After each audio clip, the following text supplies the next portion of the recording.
Estamos aqui no nosso programa, Um Fato, Duas Visões. Como sempre, um programa que é dirigido e coordenado por mim, Márcia Batista, da Faculdade de Ciências Humanas e da Saúde, e a professora Neide Knox, da Faculdade de Educação. O nosso convidado de hoje é o professor Marcelo Sodelli, professor do curso de Psicologia da Faculdade de Ciências Humanas e da Saúde e que trabalha com drogas. Tudo bom, professor? Tudo bom. Professor, o que é droga? Drogas. Uma boa pergunta, sim.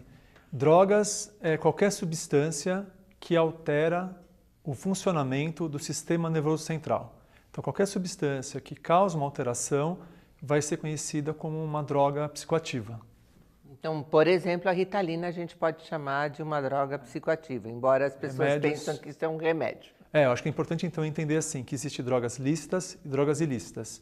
Existem drogas recreativas, existem remédios. Então a Ritalina entraria nessa categoria de uma droga, né, que é um remédio, mas é uma droga psicoativa. E uma droga recreativa pode ser utilizada eventualmente como remédio e vice-versa? Pode. Você tem as drogas que são, de fato, ilegais, mas que cada vez mais está ficando claro que ela pode ter um uso terapêutico. Como também você tem drogas que são remédios, que são vendidos em farmácias, que também pode ter um uso recreativo, ou seja, pode ter um abuso daquela substância. E aí se torna uma droga que pode causar algum tipo de dano. É que quando você chama de recreativo parece legal, opa, vamos recrear. Sim, sim. Você acha que esse uso recreativo ele é perigoso? O que você pode falar sobre isso? Assim, essa é uma discussão importante. Assim, é que o uso recreativo é quando você não tem, basicamente, a intenção de fazer um uso terapêutico. Você está usando uma substância psicoativa, uma droga, para ter algum tipo de prazer. Então, você pode fazer isso com diversas drogas. Por exemplo, assim, vamos pensar o álcool. Né? As pessoas esquecem que o álcool é uma droga. Né? É uma droga legalizada e ela tem uma regulação no nosso país e no mundo de modo geral.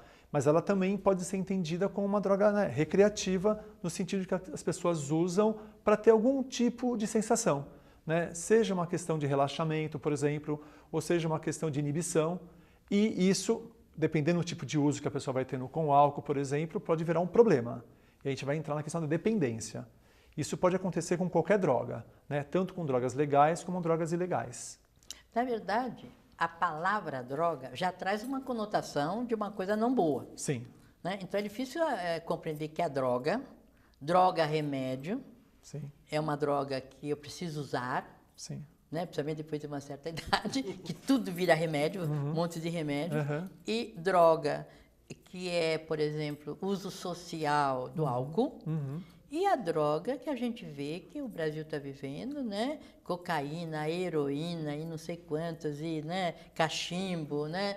Como você vê isso, a palavra circulando, trazendo toda essa diversidade de compreensões e que você gostaria que a droga fosse entendida? A palavra droga realmente tem uma conotação muito negativa, né? Principalmente porque nos últimos 50 anos foi feita uma política muito repressora, né? Uma política proibicionista. Com isso, né, acabou tendo um estigma muito grande em relação às drogas. Com certeza, existe um exagero em relação às drogas. Né? Claro que nós temos bastante problemas com as drogas, mas também existe um exagero em relação a isso. Então as pessoas acabam tendo uma dificuldade de entender qual é, de fato, o problema em usar uma substância. Então já tem essa conotação negativa. Drogas, né? A gente fala assim, que droga, deu errado, né? Já usa de uma maneira equivocada. Mas é interessante pensar que, por exemplo, farmácia também é chamada de drogaria. Né? Então, assim, a gente convive com essas duas perspectivas, né? Drogas como algo negativo e drogas como algo que traz prazer. Eu acho que seria muito importante que a gente conseguisse, assim, pensar a questão do uso de drogas numa perspectiva muito mais ampla. Não exatamente como uma questão equivocada ou como um problema.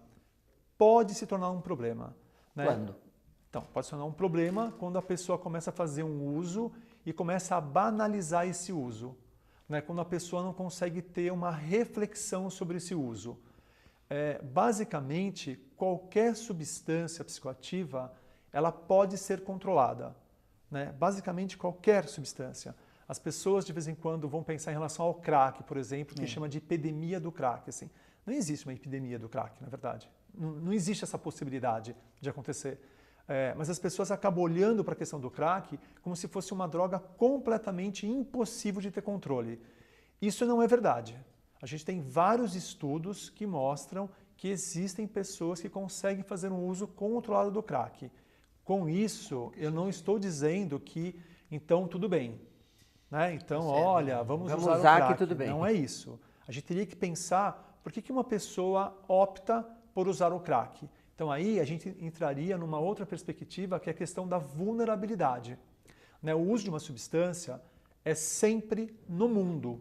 Então, o uso de uma substância tem a ver com o modo como o nosso mundo está organizado.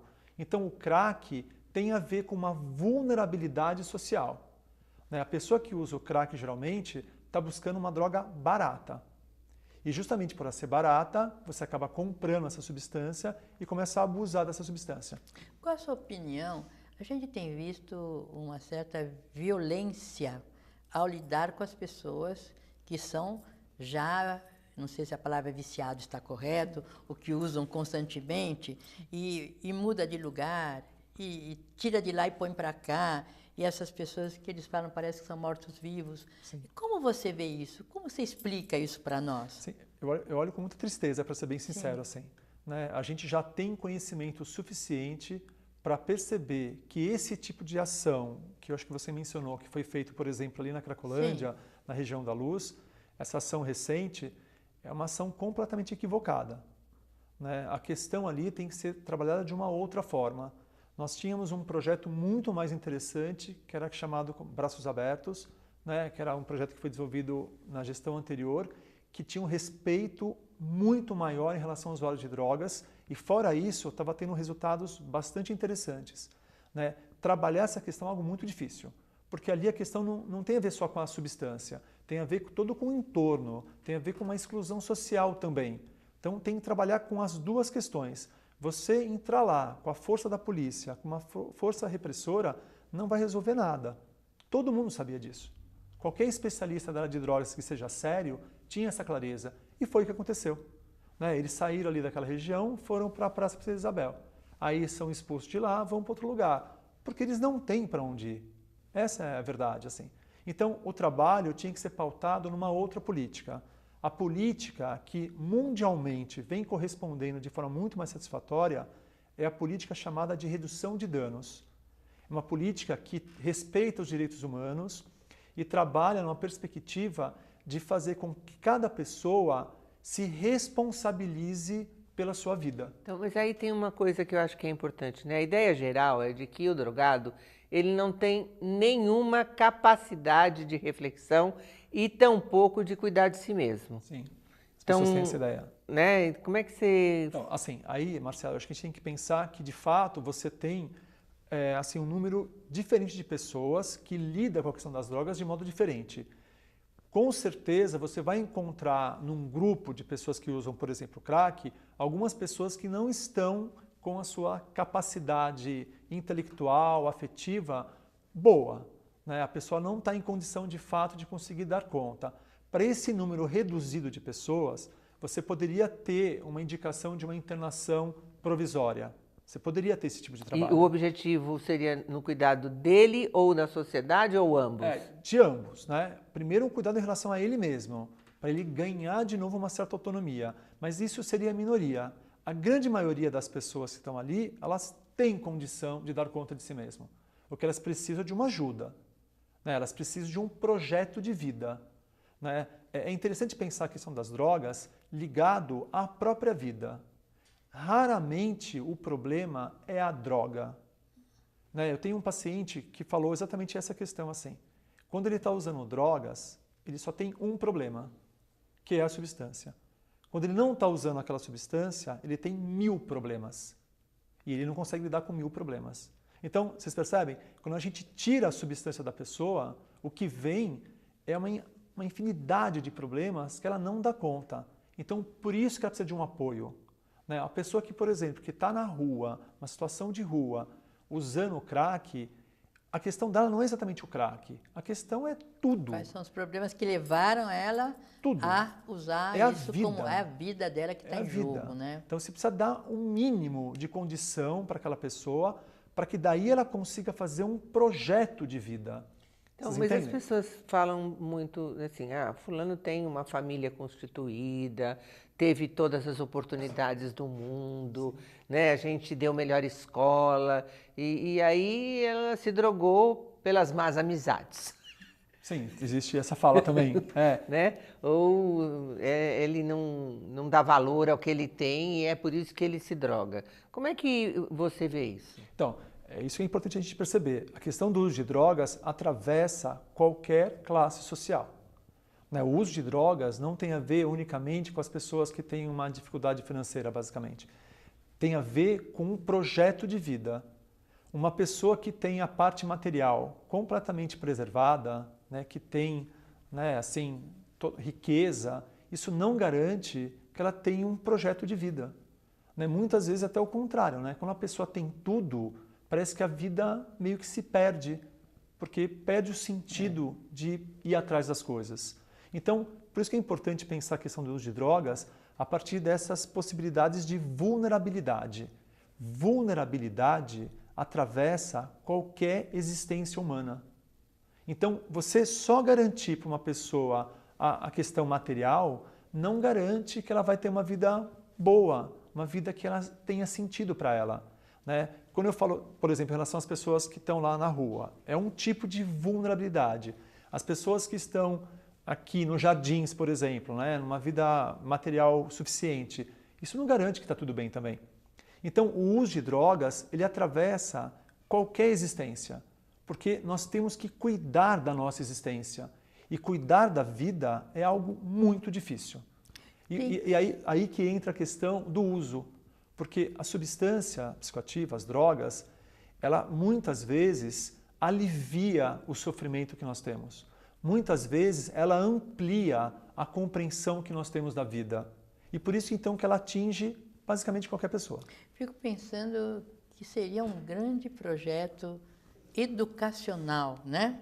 No sentido de promover, eu acho que eu e a Márcia pelo menos posso falar que pensamos assim, a psicologia ajudando a educação, grandes parceiras, né? Quer dizer, não há esse indivíduo que não tem problema, como não há educação também neutra, né? Eu acho que faz falta, Marcelo. E aí, um momento você falou, uma política. Sim. Não é simplesmente o atendimento imediato ao drogado. Uhum. A política. Você falou de braços abertos, né? E depois a política da violência. Essa mudança, você acha possível ainda no Brasil entrar uma política que entenda o que você está falando, como nós estamos entendendo o que você está falando? Sim, eu acho bem possível. Eu acho que a gente retrocedeu, ultimamente aqui em São Paulo, basicamente, né, com essa outra forma de trabalhar. Mas em termos mundiais, eu acho que está muito claro o caminho que nós estamos seguindo. Né? Então, assim, eu acho que a gente tem aí uma chance de retomar um caminho mais efetivo e que lide com a questão das drogas de modo mais realista. Né? Fora do Brasil, a gente tem a sensação que tem um investimento financeiro. Sim. No Brasil, a gente tem uma sensação que falta investimento e falta de tudo. Sim. Né? Mesmo assim, você acha possível esse investimento? Sim, acho que é possível. Possível. Acho que tem que ter uma vontade política. Tem que ter vontade. Né? Quando a gente pensa em prevenção, por exemplo, assim, prevenção é algo fundamental e que, de fato, não vem sendo feito da forma que deveria ser feita. Assim. Nós temos alguns projetos preventivos aqui no Brasil. Por exemplo, nós temos o PROERD, que é um projeto de prevenção da Polícia Militar. Né? É um projeto que... quer dizer PROERD? É Programa de Resistência ao Uso de Drogas, algo desse tipo. Assim, não sei se está exatamente correto, mas é meio que por aí. É um projeto assim, que busca, né, fazer a prevenção, mas ele ainda está pautado por uma visão bastante repressora da questão do uso de drogas. Assim. Então, ele não traz uma perspectiva reflexiva. Né? Eu acho que a gente tem que ter uma clareza. Assim. As drogas existem e a gente não vai acabar com as drogas. Qualquer política que imagine essa ideia, ela está fadada ao fracasso. Qualquer política que queira acabar com a substância, isso não vai dar certo. Porque o homem, desde que o homem é homem, ele lida com a questão das drogas. Nós temos que aprender a lidar com essas drogas. Então, a prevenção tem que ser um caminho reflexivo. A gente tem que ajudar desde lá na educação infantil, sabe, lá com as criancinhas, até na universidade, a ajudar as pessoas a pensar e a refletir sobre as suas escolhas, mesmo que seja usar drogas. Né? Então, por exemplo, assim, vamos pensar o álcool. O álcool é uma substância bastante poderosa e nós temos problemas com o álcool. Mas se a gente proibisse o álcool, a gente teria muito mais problema. A lei seca nos Estados Unidos, nos anos 30, foi exatamente isso. Né? De 19 a 30, mais ou menos, aconteceu exatamente isso. Quando o álcool foi proibido, o uso do álcool foi completamente banalizado. Né? A gente teve pessoas que acabaram injetando álcool na veia, morreram de overdose, uma coisa que hoje você não vê isso.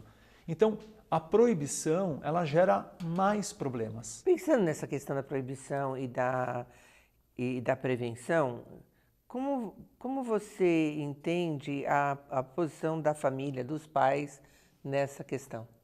Acho assim, é um ponto fundamental. Assim, né? Quando a gente pensa em vulnerabilidade, a questão da família entra como algo muito importante. Assim. A família ela tem que estar participando da vida dos filhos. Né? Então, os pais eles têm que estar participando, conhecendo quem é aquela criança, ajudando aquela criança a se desenvolver. Mas não adianta os pais também quererem que seja exatamente da forma como foi para eles. Porque o mundo ele é histórico, né? E o mundo vai se transformando.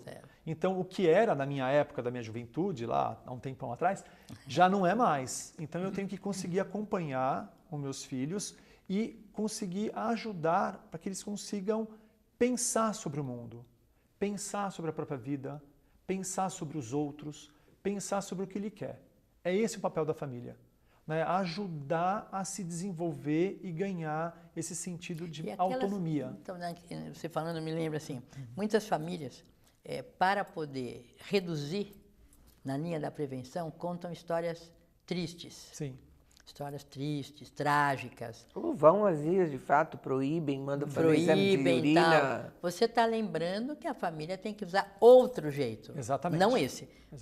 Conversar, conhecer, ver o que está acontecendo. Quer dizer, na verdade, é descobrir o filho que ela teve, que não foi ainda imaginado. Quer dizer, não é o imaginado, é o que ele é. É uma outra linha de conduta, né? Você está propondo uma outra linha. É uma pedagogia que seja uma pedagogia libertadora. Né? Uma educação que ajude a pessoa a cada vez mais ganhar autonomia na vida. Não uma pedagogia do medo. Sim. Não, o medo ele pode ser importante, obviamente, mas não você ficar fazendo terrorismo com o teu filho. Não adianta você ficar fazendo histórias absurdas, porque ele vai ter a experiência dele. Meu filho ele era pequeno, nós fomos na delegacia porque o carro foi roubado. E aí tinha um cartaz bem grande, assim, ele tinha amigos, ele tinha isso, ele tinha aquilo, e agora ele usou drogas, olha como ele fica. Aí meu filho pequeno olhou para mim e falou assim, mãe, mas se ele estava tão bem na vida, para que ele foi usar droga? Exatamente. Né, assim, é uma propaganda que é inócua por conta de não dizer a verdade, né? É você tratar, sabe, o adolescente como se ele fosse realmente uma pessoa muito limitada, né? Você atende no consultório, provavelmente quando a gente é conhecido por alguma pesquisa, Sim. Os pacientes vêm muito mais vezes com esse viés, né?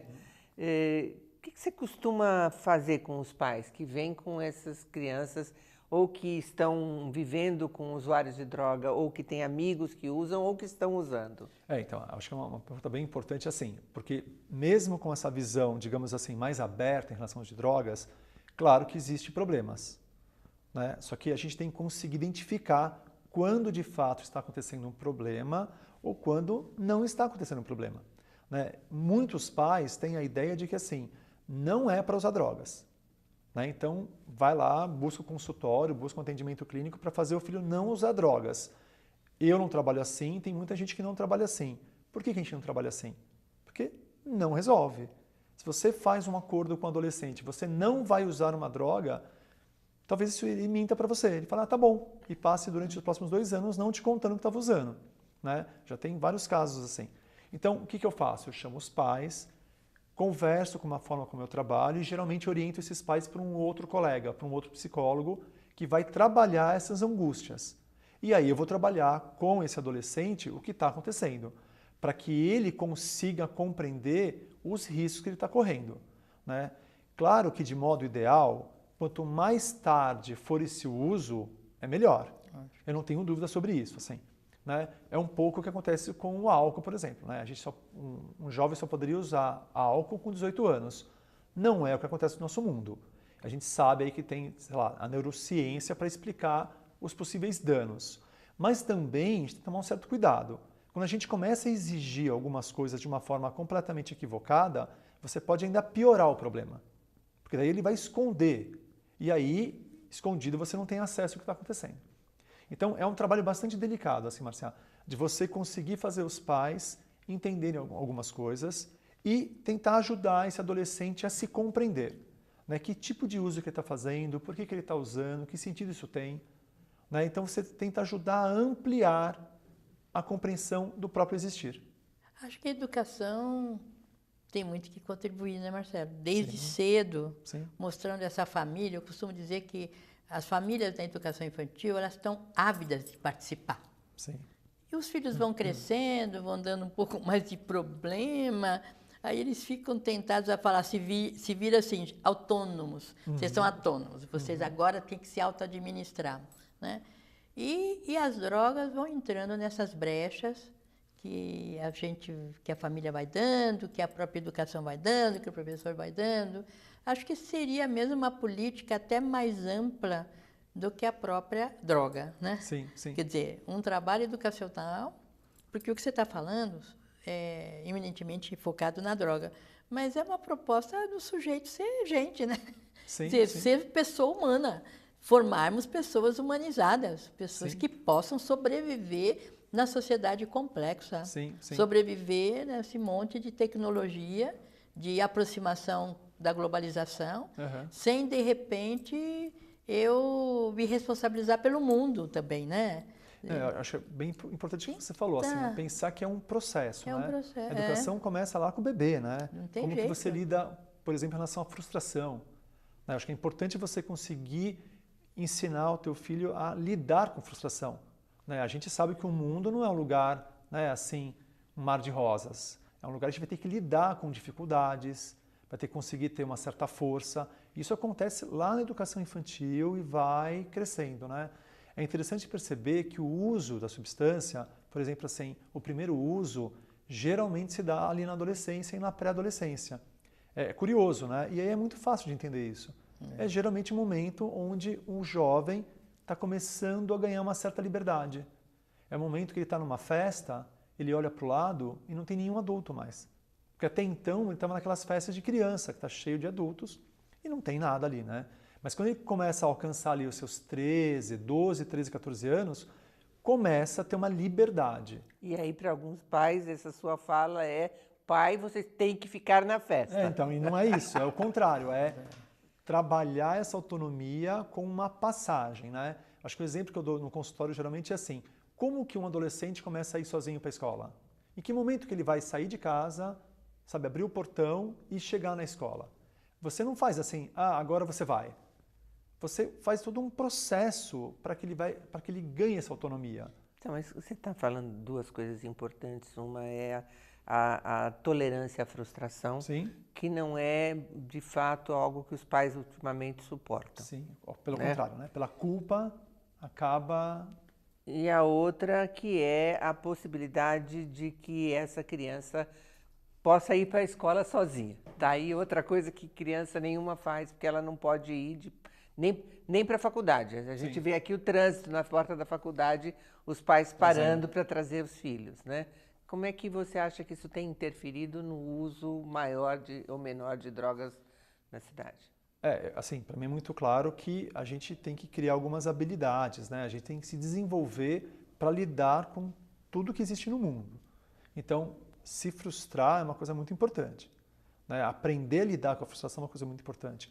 E os pais têm uma função fundamental nisso. Só que começa lá atrás. Não adianta você querer, quando, né, o jovem está lá com 16 anos, falar: agora eu vou ensinar meu filho a como lidar com a frustração.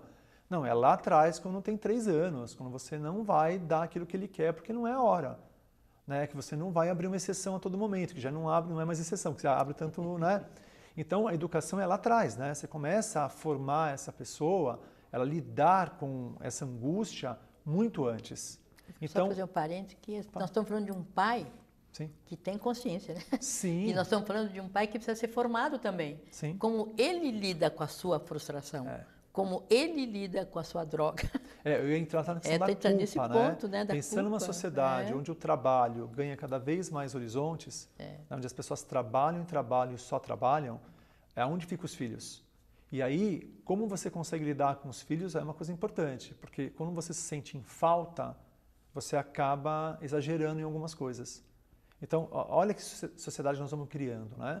Pais com culpa e crianças sem limite.